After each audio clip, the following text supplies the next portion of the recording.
18h30 do dia 12 de setembro. Gente, é Natal, vocês estão percebendo isso? Olha que loucura, o tempo está voando. Mas hoje a gente vai separar 20 minutos para conhecer um pouco da obra de Rodrigo Dias de Pinho Gomes, Legítimos Interesses na LGPD. Rodrigo já está aqui pontualíssimo. Deixa eu te convidar. Peraí, Rodrigo, eu te convido. Olha só, você que nos assiste. Martins Fontes, você que vai ver pelo Spotify, enfim. Que bom que você está aqui conosco, porque você vai conhecer um pouco. Fala, Rodrigo, boa tarde. Boa noite, tudo cara. bem? Boa tarde, tudo bem? Tá me ouvindo bem? Mas deixa eu tentar aumentar aqui para ver se sou eu ou se é você. Peraí. Já vejo ele atrás um livro de Big Data, ou seja, gosta de estudar mesmo. Rodrigo é advogado e Data Protection Officer, membro titular do Conselho Municipal de Proteção de Dados e Privacidade do Rio de Janeiro, presidente da Comissão de Proteção de Dados da OAB do Rio, membro da Comissão de Proteção de Dados do Conselho Federal da OAB, mestre e doutor em Direito Civil pela UERJ, e hoje vai nos contar aqui uma coisa muito interessante que eu, obviamente, tentando ser antenado com tudo, estava perdendo. O Rodrigo destaca nessa obra aqui que vou abrir aspas, tá, Rodrigo, do prefácio do Bruno aqui. A obra de Rodrigo Gomes analisa de maneira crítica a trajetória da tutela de dados desde o início, a partir do consentimento como foco, que era justamente a esfera de discussão que a gente conhecia, para chegar, então, a uma segunda hipótese de legitimação alternativa, legítimos interesses. Rodrigo, seja bem-vindo, meu amigo. Muito calor aí no Rio? Bastante. Estamos torrando aqui. Eu tô de casa agora, eu tava de terno e gravata na rua hoje o dia inteiro, e cheguei em casa e falei, não tem como. Tirei, tomei um banho, botei uma roupa civil e vim aqui no ar-condicionado bombando para conseguir aguentar, mas só no ar-condicionado mesmo, tá difícil. Não, tá muito difícil. Aqui também onde eu moro, além de difícil, muita queimada na região, então Sim. Dias complicados para o Brasil. Todos nós. Mas, Rodrigo, como é que surgiu a ideia de escrever esse livro, Legítimos Interesses na Lei Geral de Proteção de Dados? Trajetória, consolidação e critérios de aplicação. Então, esse livro ele é fruto da minha tese de doutorado lá na UERJ, né? Então, ele é a coroação lá da conclusão do meu curso, que eu tive a honra de ser aprovado, né? Tive a tese aprovada e publiquei aí com vocês da Foco. Como é que eu cheguei nisso? Léo, por várias razões, mas a principal é que eu sou assim, apaixonado pela lei, né? Pelo sistema de proteção de dados e privacidade. Eu estudo o tema desde 2014, quando eu entrei lá no mestrado da UERJ, tá? Então, falei sobre Big Data, né? Publiquei também. E por que eu fiz a escolha pelo legítimo interesse para a minha tese? Porque o legítimo interesse ele é a única base legal que a gente tem lá na LGPD, ou seja, aquilo que autoriza o tratamento de dados, é a única base legal que ela tem um conceito indeterminado, que ela serve em potencial para uma infinidade de atividades que podem legitimar o tratamento de dados pessoais. Ela foi criada intencionalmente dessa forma. Isso começou lá na Europa, desde 1995 que a gente tem legítimo interesse lá na primeira Diretiva Europeia de Proteção de Dados, e ela foi repetida no Regulamento Europeu de 2016, né, que entrou em vigor em 2018. E a gente trouxe isso para cá através da nossa LGPD. Então, ela é basicamente uma base legal, ou seja, uma autorização para tratamento de dados que aceita qualquer coisa, desde que cumpridos uma série de requisitos também da LGPD. Não é que é o cheque em branco, não é o coringa. Mas ela potencialmente pode legitimar qualquer atividade de tratamento que não esteja expressamente prevista. Maravilha. Interessantíssimo. E, Rodrigo, é claro, você teve ali o seu interesse despertado pelo mestrado e pelo seu doutorado. Na vida prática, tal como a gente percebe aqui, além de ter uma atuação acadêmica e muito, muito relevante no que diz respeito ao tema, na sua vida profissional, você tem aplicação do livro, você tem usado o livro e seus conhecimentos para a prática da advocacia? Sim, no dia a dia. No dia a dia? Sim. Hoje a minha atuação, seja ela acadêmica como professor, seja ela profissional como advogado e consultor jurídica, ela é 99% fundada em proteção de dados e privacidade. Rapaz. Hoje eu atuo como encarregado pela proteção de dados, ou seja, o famoso DPO, para várias organizações, DPO terceirizado, e também atuo como consultor jurídico para várias organizações públicas e privadas, dando as mais variadas consultorias em data protection, né? em privacidade e proteção de dados. Então, eu uso o dia inteiro, o tempo todo. Hoje, por exemplo, inclusive, falei com 2 clientes que estavam com dúvidas sobre isso e eu falei sobre legítimo interesse com eles para orientá-los a como seguir a lei e como fazer as coisas de maneira adequada. Então, meu dia a dia hoje, profissional e acadêmico, é LGPD, é GDPR, é todo o sistema, o arcabouço jurídico que a gente tem aí de proteção de dados e privacidade. Eu uso bastante. E essa é uma prática muito comum hoje. O legítimo interesse, Léo, é a base legal mais utilizada hoje no Brasil e no mundo. Então, por exemplo, você comprou uma roupa, você fez uma compra num e-commerce. Você já percebeu que depois você começa a receber e-mail, né? WhatsApp. Isso é legítimo interesse. Isso é o que autoriza. Na maioria das vezes, não te pedem autorização para mandar uma promoção, para mandar depois um cupom, um voucher, alguma coisa, alguma mensagem publicitária. Isso é feito com base em legítimo interesse, justamente porque a lei fala, não precisa de consentimento para isso. Você pode fazer isso, mas tem que seguir um roteirinho, uma série de critérios e premissas de aplicação, e é isso que eu tento trazer no meu livro.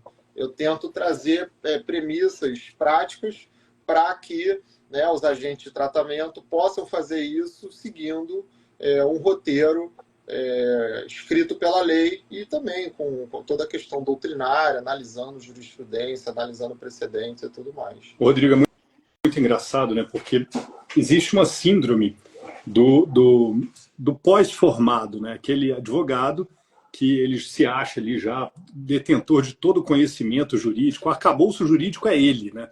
Se o STF tiver alguma dúvida, liga para o recém-formado.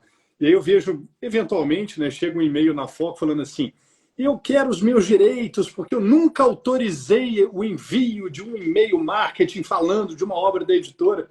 Aí você vai lá, pega no site da FOC, o login, quando foi, faz todo o script de rastreamento do cliente, fala, olha, quando você entrou no site da FOC a primeira vez, você aceitou o cookie, a política de privacidade está aqui nesse link. Olha, a gente não quer brigar, só preciso ter alguns parâmetros e tudo bem, está aqui o descadastramento também. Então, essa é só a ponta do iceberg, né, Rodrigo? Sim, exatamente. Isso eu costumo dizer, isso é um ranço que a gente tem de achar que tudo a gente precisa autorizar. O legítimo interesse veio justamente para isso, para evitar o que a gente chama já de fadiga do consentimento. Isso até é uma expressão cunhada pelo Bruno Bione, que é o meu querido amigo, que eu tive o privilégio de fazer o prefácio do meu livro. Né? O Bruno é uma das maiores autoridades no Brasil e no mundo até, né? Conhecido internacionalmente sobre o tema. E o legítimo interesse vem para isso, para evitar toda hora você ter que autorizar. Não funciona mais nessa sociedade da informação que a gente vive, nessa sociedade movida a dados. Mas é importante, Léo, pontuar que, especialmente para o pessoal que não está mais imerso, né, e não tem esse conhecimento sobre o tema, o legítimo interesse não é cheque em branco. Não é aquilo, pode tudo e agora acabou o consentimento. Não, isso é justamente isso, claro. É o que eu tento mostrar no meu livro. O objetivo é esse, é fornecer critérios para que os agentes de tratamento de dados possam fazer isso respeitando os direitos, né, todos os princípios, tudo aquilo que preceitua a LGPD, a Constituição e outras leis eventualmente aplicáveis ali para aquela atividade. Então é muito importante que se faça bem feito. Não é só, agora eu posso mandar marketing para todo mundo como eu quiser. Não, tem várias atividades de marketing que são muito invasivas e que não são permitidas pelo legítimo interesse. Por exemplo, só para te dar um exemplo, você só pode usar dados pessoais normais, os dados pessoais corriqueiros, como nome, CPF, endereço. Você não pode usar os dados pessoais, os dados sensíveis, com base no legítimo interesse. interesse. Então, por exemplo, uma questão relacionada à sua filiação partidária, à sua opinião política, à sua saúde, uma questão médica, uma questão de orientação sexual, a lei não permite que você use legítimo interesse para isso. Então, você não pode, uma farmácia, por exemplo, não pode usar legítimo interesse para oferecer um medicamento com desconto para uma pessoa, porque a farmácia viu que aquela pessoa está doente, né? Então, a farmácia viu, você comprou um remédio oncológico, né? Que é uma doença, vai ser uma doença grave. Sim. Aí a farmácia falou, essa pessoa aqui está com câncer. Eu vou começar a bombardear ela com desconto de outros remédios para câncer. Não, isso é vedado, isso é expressamente proibido pela LGPD, não pode. Justamente porque os dados sensíveis, né, precisam de uma proteção maior, tem um potencial discriminatório lesivo mais elevado. Então, não é cheque em branco, não é coringa, não é vale tudo. Isso é importante, porque muita gente desconhece e aí lê lá e acha que pode tudo. Não é. A ideia do livro é justamente essa, fornecer critérios, premissas de aplicação. Muito bom. Rodrigo, e você, ao falar, primeiro você chancela para mim a ideia de que existe um mercado em ascensão e de que jovens advogados ou advogados já com carreira formada podem se valer da obra para não só adquirir o conhecimento, mas eu vejo aqui critérios de aplicação. Então tem também um viés prático onde você demonstra como e quando utilizar a questão do legítimo interesse. Então, assim, não é um livro de romance, uma ficção. Não, estamos falando de algo prático aqui que pode ajudar o advogado, o jovem advogado, a advogada, a fazer dinheiro mesmo na cidade interior, lá no, sei lá, interior da Bahia, interior de Sergipe, sei lá, Ceará. O que a gente gosta de ver na Foco é essa aplicabilidade, sabe? O direito que a gente consegue tangibilizar, né? É isso? Estou errado? Estou certo? Não, você está certíssimo. Eu tive esse cuidado, Léo. Eu tive um esforço muito grande. Espero que eu tenha conseguido, acredito que eu tenha conseguido. E aí, vocês, leitores, aí depois, por favor, quero muito feedback de vocês. A gente está acostumado, nas obras acadêmicas, o pessoal ser aquela doutrina, teoria pura, né? Fica uma coisa muito distante da realidade. Eu acho que isso é ótimo, acho que isso é maravilhoso para algumas aplicações. Mas no meu livro, eu quis não abrir mão dessa teoria, dessa profundidade, né, densidade acadêmica, como a gente chama. E aí você pode ver nas citações de rodapé. As minhas notas de rodapé têm centenas de notas de rodapé, muito acima da média, justamente para mostrar que eu pesquisei exatamente. Toda a página está cheia disso. Então, assim, para eu demonstrar para o leitor de que a obra está bem fundamentada, que foi uma pesquisa profunda, aliás, é uma tese de doutorado, você precisa disso para ser aprovado. Mas, ao mesmo tempo, eu busquei conciliar isso com a prática. Então, eu acho que é fundamental que a gente tenha esse embasamento teórico para saber aplicar bem. E eu tentei fazer isso com a minha obra. Eu, inclusive, Léo, aqui é uma informação de bastidor, mas não tem problema nenhum de eu divulgar isso. Eu fui criticado um pouquinho pela banca, justamente, não na banca, mas na minha qualificação, antes da banca. Na minha qualificação, teve crítica de, tem umas coisas aqui que, não, você não pode ir para uma tese. Justamente por essa questão muito pragmática. Eu falo, não, tese é a teoria. Tese de doutorado é um documento científico. E aí depois eu fiz até umas adaptações para publicar. Eu inseri algumas questões que a minha banca me pediu para suprimir da tese, justamente porque a tese tem todo o seu objetivo, né, de qualificar você como pesquisador, como doutrinador.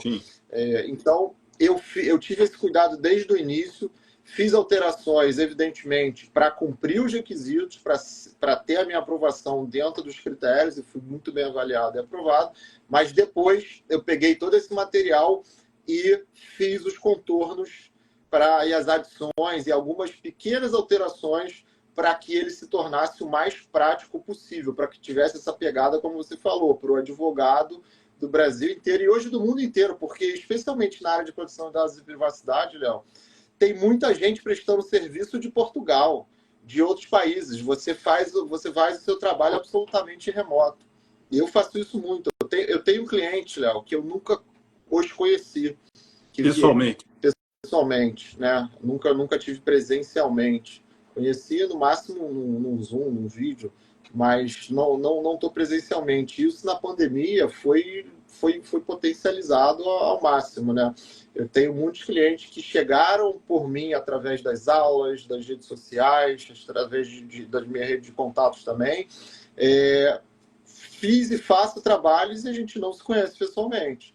É uma relação totalmente virtual, remota. E hoje isso é possível. Você não precisa mais estar nos grandes centros para prestar serviços, esse tipo de serviço. Então, eu tenho certeza que esse livro é o caminho. Foi o meu objetivo, Léo. O meu objetivo na escolha desse tema, nesse caminho da tese, foi porque eu identifiquei que não tinha, pelo menos na minha visão, não há ou não havia até a publicação do meu livro uma obra com essa profundidade teórica, dogmática e prática. Ou era uma coisa ou era outra. Eu não achei até hoje alguém que fizesse essa conciliação. E eu me propus a isso. E aí quero que vocês me digam depois se eu conseguir esse objetivo. Mas a minha proposta ao longo do meu doutorado foi essa. Muito bom. Rodrigo, eu vou fazer aqui um sobrevoo sobre o seu sumário, uma prática que a gente adquiriu na pandemia, para que aqueles que nos ouvem, que ainda não baixaram o sumário e as primeiras páginas lá no site da Foco, possam entender a grandiosidade do trabalho. Tá? Então, o livro se divide em 3 capítulos, 3 grandes capítulos, e você me interrompa se você quiser destacar algum ponto em cada um desses capítulos. Tá? O primeiro capítulo é a ascensão e queda do consentimento na qualidade de pilar regulatório na tutela da privacidade e dos dados pessoais, a trajetória para os legítimos interesses.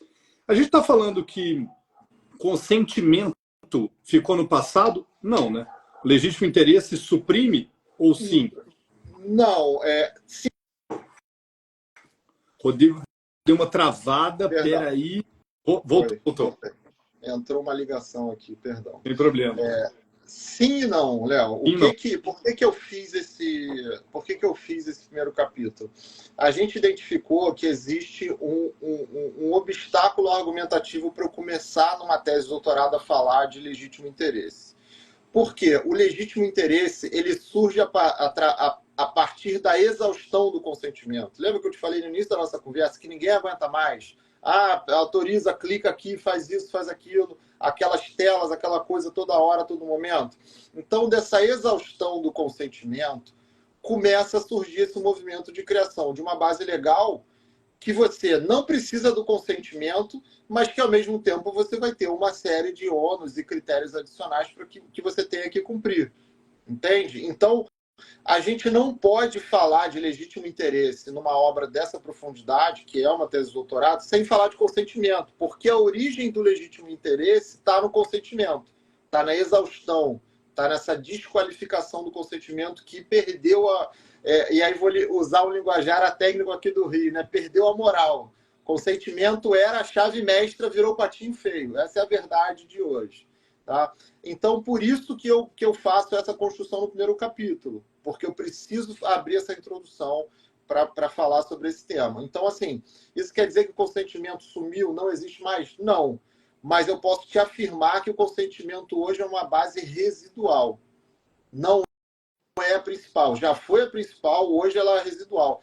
Léo, a LGPD traz 10 bases legais. Uma delas é o consentimento, ou seja, 10% das hipóteses que a lei autoriza você a tratar dados é o consentimento. 90% não são consentimento. Então, existe uma série de autorizações na LGPD que permitem o tratamento de dados sem consentimento. E aqui a gente faz cair mais um mito da LGPD, porque muita gente fala, eu não autorizei e a LGPD não deixa eu fazer isso. Provavelmente tem uma base lá que autoriza. Então, você quer um exemplo?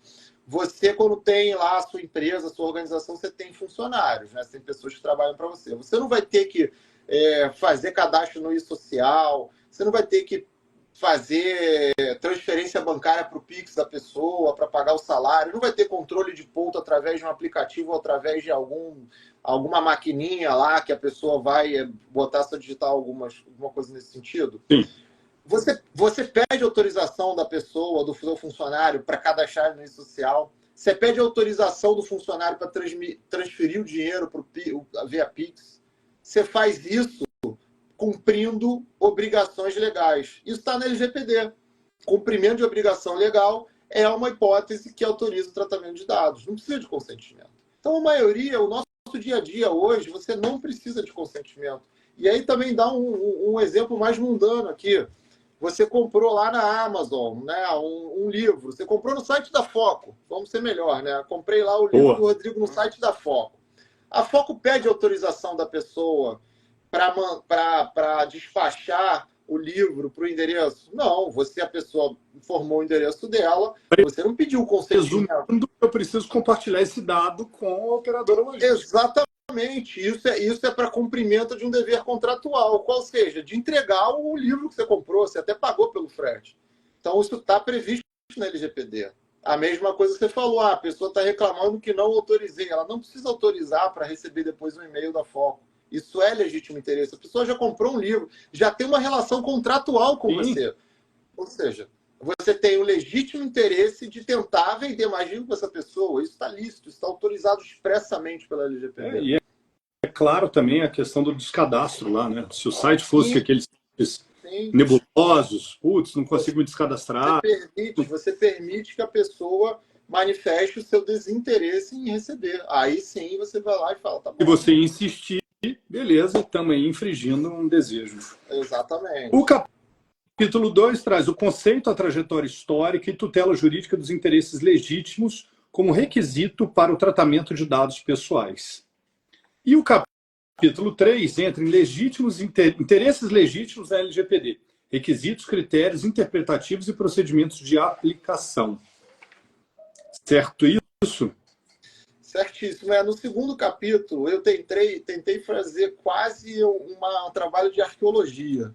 Eu fui lá nos arquivos do Parlamento Europeu, da Tribunal de Justiça da União Europeia, do Congresso Brasileiro, do Ministério da Justiça aqui no Brasil, para entender e catalogar toda a história do legítimo interesse. E aí eu identifiquei desde as primeiras discussões no início da década de 90, lá na Europa, para criar essa base legal, até toda a discussão do processo legislativo que criou a LGPD, vendo lá no primeiro momento que surge a ideia de legítimo interesse, porque o primeiro projeto que foi discutido para aprovação da LGPD não tinha legítimo interesse. Foi inserido depois nas discussões, nos debates públicos feitos pelo Ministério da Justiça da época aqui no Brasil. Então, eu cataloguei isso tudo e informei no segundo capítulo.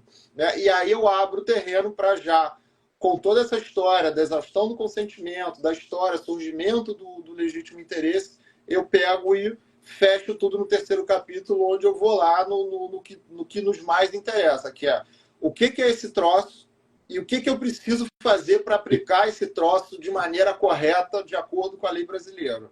Basicamente, em linguagem totalmente popular, é isso que é o terceiro capítulo. Rodrigo, eu saio desse papo nosso com a sensação de que isso aqui é um manual de sobrevivência no mundo digital. Acho que as pessoas tinham obrigação de ler independente da relação jurídica com o tema. Acho que qualquer cidadão minimamente curioso e interessado em saber de seus direitos tinha que ler o livro como um manual de sobrevivência. Cara, parabéns. Obrigado. Fico muito honrado de ouvir isso. Ó, tá aqui, Márcia. Tá lá disponível no site da Foco. A Márcia está pedindo para mostrar a capa aqui. Livro bacanérrimo, leitura fácil. Márcia, antes de comprar, dá uma olhada lá no site da Foco. Tem como você baixar gratuitamente a degustação do livro, para que você possa se identificar com a forma como que o Rodrigo escreve. Enfim, é uma forma da gente tangibilizar um pouco o livro antes mesmo que você compre, tá? Rodrigo, palavras finais são suas, mas te agradeço já muito por estar aqui conosco, por estar na Foco. Uma honra ter seu livro aqui com a gente.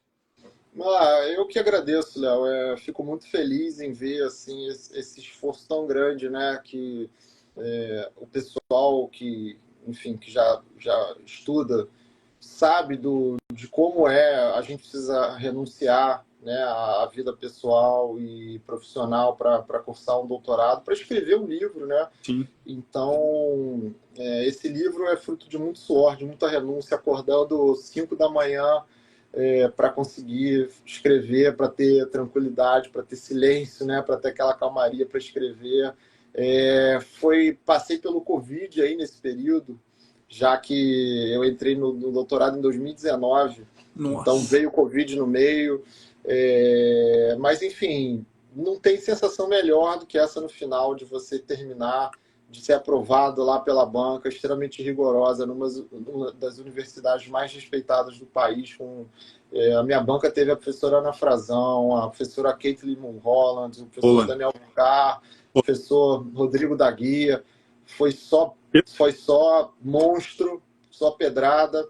Consegui ser aprovado, e agora com essa publicação é difícil até achar palavras. Eu fico muito feliz. Pô, que legal. Fico muito feliz e espero que o trabalho possa ser útil, né? Porque não adianta nada se escrever e ninguém ler. Sim. Então eu quero que tenha uma capilaridade maior possível, e conto com feedback também, né? Eu tenho certeza que o livro não é perfeito, então eu quero ter um feedback, as críticas, elogios e críticas são sempre muito bem-vindas. Eu sei que não vai ser só elogio, então as críticas são sempre boas, talvez até para a segunda edição, né? Para a gente ir melhorando, atualizando, quem sabe. Obrigado. Muito bem. Estou aqui aguardando a segunda edição. E, Rodrigo, uma coisa muito importante sobre sua obra, cara, ela é de leitura fácil. Ela alcança o universo que não é do mundo jurídico. Então, parabéns.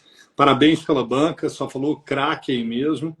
E tenho certeza que outras edições virão para tornar o tema ainda mais palatável para a sociedade como um todo. Obrigado e parabéns.